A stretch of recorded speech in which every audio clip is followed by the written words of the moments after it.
ನಮ್ಮ ಅಜ್ಜಿ ಹೇಳ್ತಾ ಇದ್ರು, ಆಗಿನ ಕಾಲದಲ್ಲೆಲ್ಲ ಹೇಳ್ತಾ ಇದ್ರು, ಗ್ರಹಣಗಳು ಅಪಶಕುನ ಅಂತೆ.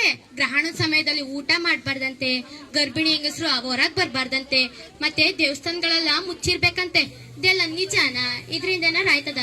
ಇದಕ್ಕೆ ಏನ್ ಹೇಳ್ತದ ನಿನ್ ವಿಜ್ಞಾನದ ಕಣಿ?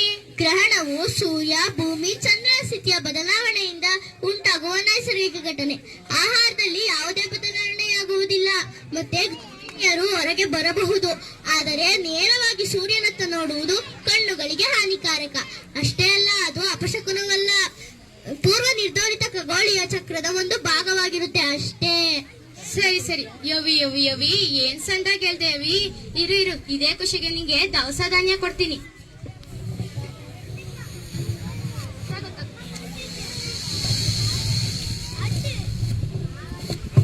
ಎಲ್ಲರಿಗೂ ನಾನು ಹೇಳೋದೊಂದೇ, ನಮ್ಮೆಲ್ಲ ನಂಬಿಕೆಗಳು ತಪ್ಪಲ್ಲ, ಕೆಲವೊಂದು ಸತ್ಯ. ಅವುಗಳನ್ನು ನಾವು ಹೋಗಲಾಡಿಸಿ ನಂಬಿಕೆಗಳು ಹಾಗೂ ಮೂಢನಂಬಿಕೆಗಳೇ ಆಗಿವೆ. ಅವುಗಳನ್ನು ಬಿಟ್ಟು ನಾವು ವಿಜ್ಞಾನದ ಹಾದಿಯಲ್ಲಿ ನಡೆಯಬೇಕು. ಕಣಿ ಹೇಳ್ತೀನಮ್ಮ, ಕಣಿ ವಿಜ್ಞಾನದ ಕಣಿ ಕಣವ.